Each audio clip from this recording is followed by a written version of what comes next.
주님께서 여러분과 함께 요한이 전한 거룩한 복음입니다. 그때 예수님께서 제자들에게 말씀하셨다. 너희 마음이 산란해지는 일이 없도록 하여라. 하나님을 믿고 또 나를 믿어라. 내 아버지의 집에는 거처할 곳이 많다. 그렇지 않으면 내가 너희를 위하여 자리를 마련하러 간다고 말하였겠느냐. 내가 가서 너희를 위하여 자리를 마련하면 내가 다시 와서 너희를 데려다가 내가 있는 곳에 너희도 같이 있게 하겠다. 너희는 내가 어디로 가는지 그 길을 알고 있다. 그러자 토마스가 예수님께 말하였다. 주님, 저희는 주님께서 어디로 가시는지 알지도 못하는데 어떻게 그 길을 알 수 있겠습니까? 예수님께서 그에게 말씀하셨다. 나는 길이요 진리요 생명이다. 나를 통하지 않고서는 아무도 아버지께로 갈 수 없다. 주님의 말씀입니다. 그리스도님 찬미합니다. 찬미 예수님, 오늘 우리는 예수님께서 친히 당신은 길이요 진리요 생명이라고 말씀을 하십니다. 세상의 그 어떤 종교자도 자기 자신이 진리라고 말을 하지는 않습니다. 아니, 그렇게 말할 수가 없겠죠. 자기는 유한한 인간일 뿐이고 아무리 많이 알고 있고 아무리 많이 현명하다 하더라도 자기 자신이 하나님 아버지와 같은 신의 존재가 될 수는 없기 때문에 그렇습니다. 그러나 요한복음이 알려주신 주님께서는 진정한 인간이시며 동시에 진정한 하느님이십니다. 하나님의 아들로서 당신을 믿는 사람은 하나님을 믿는 것이요, 당신을 받아들이는 사람은 하나님을 받아들이는 사람이라고 말씀하십니다. 그러니 이 요한복음은 예수님께서 진정한 하나님의 아들이시며 하나님과 한 분으로서 우리가 그분을 믿고 따른다면 우리는 하나님과 함께 살아갈 수 있으며 하나님께 이룰 수 있다는 것을 알려줍니다.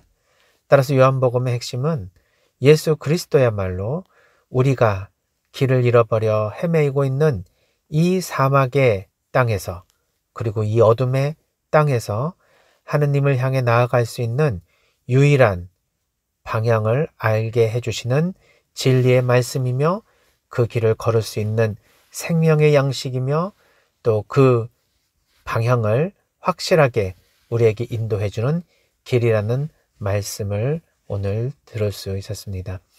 얼마나 우리는 위안이 됩니까? 만일 우리가 사막 한가운데에 덩그러니 떨어져 놓여 있다고 해봅시다. 우리가 가야 할 곳이 이 사막을 건너는 것인데 어느 방향으로 가야 할지 몰라 방향을 잃어버렸다면 그야말로 우리에게 필요한 것은 나침판일 것입니다. 나침판이 없다면 아무리 이 사막이 어떻게 생겼는지에 대한 것을 알려주는 지도가 있다 손치더라도 아무 소용이 없을 것입니다. 그 지도를 이리 돌리고 저리 돌려서 어느 방향으로 놔야 되는지를 알 수 없으니 지도가 아무 소용이 없는 것이죠.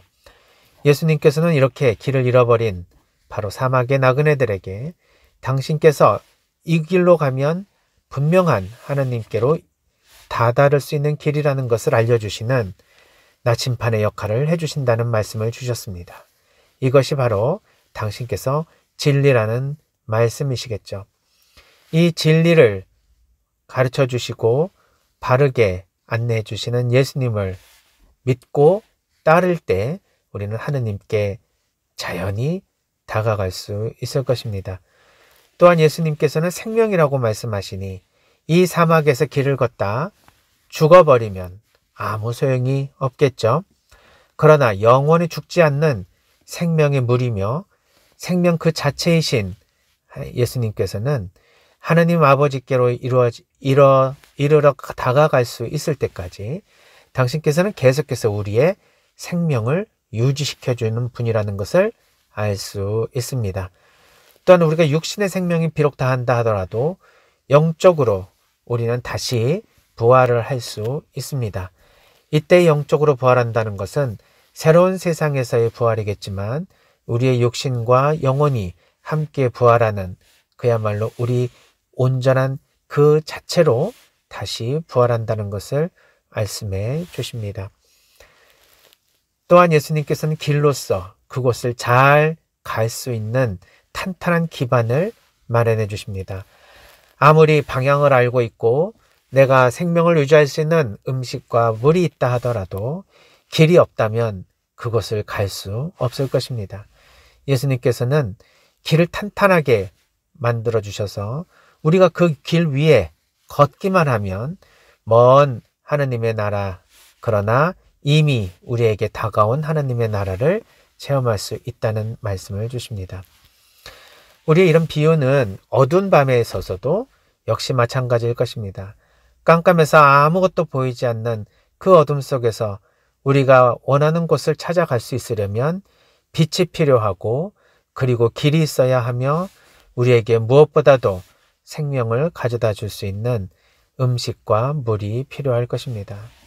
이 모든 것을 다 가지고 계시는 예수님, 따라서 예수님은 당신만 믿고 따르라고 말씀하십니다. 그 어떤 것도 세상에 필요 없다. 당신만 믿고 따른다면 그것이 결국 하느님께로 이르는 길이라는 말씀을 주십니다. 당신만 믿고 따른다는 것에 대한 이 모호한 표현이 구체적으로 우리의 삶에 어떻게 적용될 수 있을까요? 그것은 예수님께서 가르쳐 주신 가르침의 핵심, 그 하나를 우리가 기억할 때 웬만하면 우리는 그 말씀을 잃어버리지 않을 수 있을 것입니다.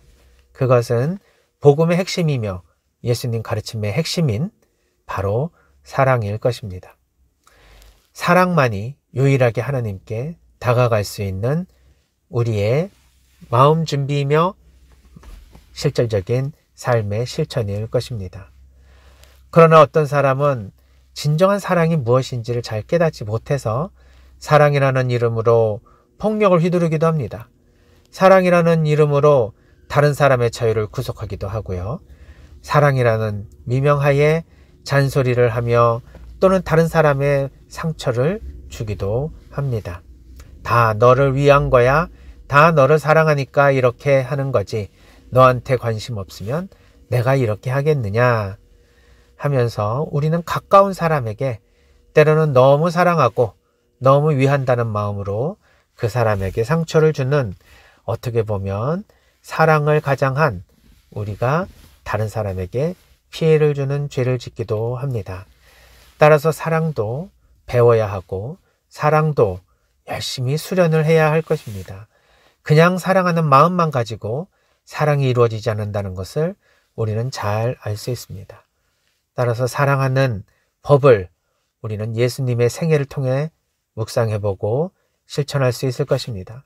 예수님께서 제자들에게 어떤 마음으로 다가갔으며 어떤 마음으로 그들을 대했고 예수님은 제자들에게 어떤 마음으로 실질적인 실천을, 사랑의 실천을 행하셨는지를 복음을 통해서 주의 깊게 묵상하고 그분의 행적을 따르려고 노력해야 할 것입니다. 요한복음은 예수님께서 진정한 하느님의 아들이시지만 유대인들이 그리고 수많은 사람들이 이 진리를 받아들이지 못한 것에 너무 안타까운 마음으로 예수 그리스도에 대한 하느님이시며 곧 인간이신 그분의 정체성에 대한 이야기를 계속 들려주고 있습니다. 어쩌면 2000년 전 유대인들에게 들려주시는 말씀이라기보다는 지금 우리에게 들려주시는 말씀일 수도 있습니다. 예수님이 누군지는 알고 있지만 그분의 실천, 즉 사랑의 삶을 따라하지 않는 사람들, 또 어디로 가면 분명히 하느님의 진리대로 살아갈 수 있다는 것을 알고는 있지만 실제로 그 길을 걷지 않는 사람들에게 예수님께서는 당신을 믿고 따르라고 말씀하십니다. 그래서 나를 믿는 자는 영원한 구원을 받는다는 말씀을 주시며 우리의 지친 마음을 다시 한번 일깨우시고 우리의 무기력한 두 다리에 다시 한번 힘을 주고 계십니다. 그동안의 여러 상처로 인해서 또 여러 가지 삶의 경험을 통해서 우리가 사랑의 삶을 잠시 중단했다면 이제 다시 용기를 내서 이웃을 내 몸같이 사랑하라는 예수님의 이 말씀을 실천하는 그러한 모습을 통해 우리가 진정한 신앙인이라는 것을 스스로 우리가 깨달았으면 좋겠고 그것을 통해서 더욱더 예수님께 기쁨을 전해드릴 수 있었으면 좋겠습니다. 그것을 통해서 우리는 마침내 영원한 하느님 나라에 이르를 것입니다.